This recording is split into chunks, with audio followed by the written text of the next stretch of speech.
First of all, I want to thank everyone who's here tonight. I know it's a very, very busy time of year. Many of our friends are not able to be with us tonight because they're out campaigning for freedom, or they're on their way to Western CPAC. But those of you who are gathered here tonight, I'm deeply appreciative of your coming.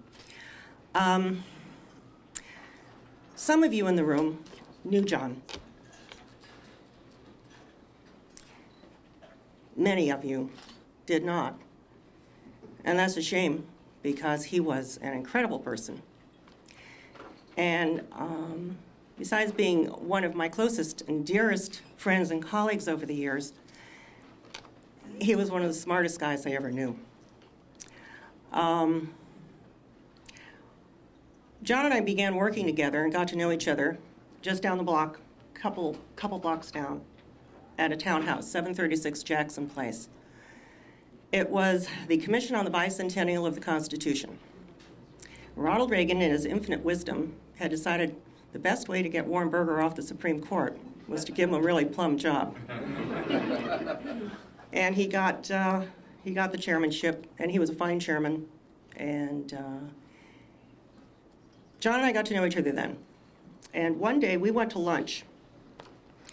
And on the way back from lunch, John actually explained how television worked to me. And I understood it.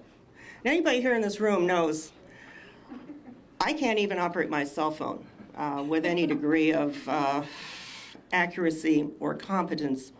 I know many of you have left messages that have never been answered.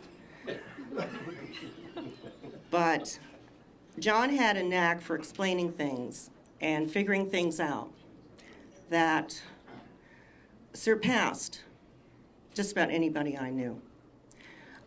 And he did that with the Constitution. When my late husband, Bob, decided to form the American Civil Rights Union in 1999, John was one of the first persons he called. And he said, hey, I can't give you any money, but we can have some fun. And one of the first things John had fun with was in 2000, November, we had an election. And I'm sure we all remember in this room how tense things were.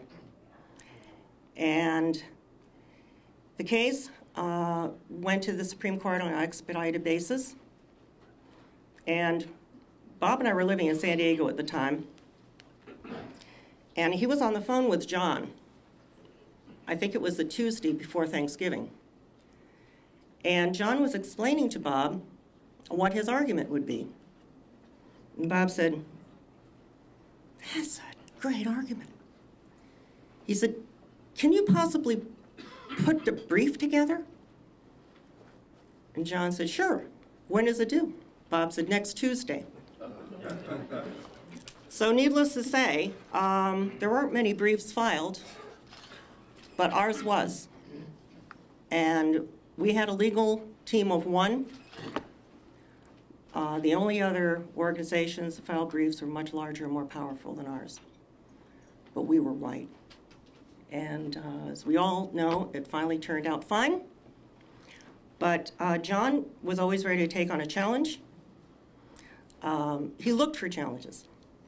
And he took on the challenge of creating this book.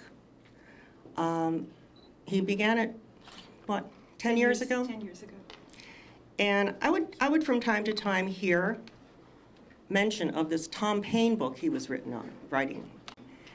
And I thought, you know, until I saw it.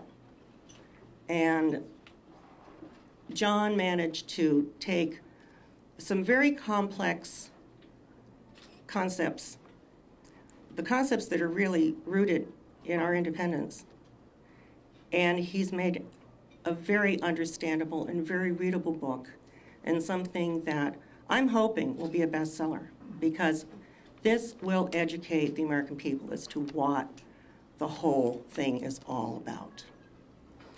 And John did a masterful job. And the tragedy is that he's not here tonight to talk about it, because he was so very, very proud of it. But his dear wife, Michelle, is. So I'm going to turn this over to her now. Thank you for coming.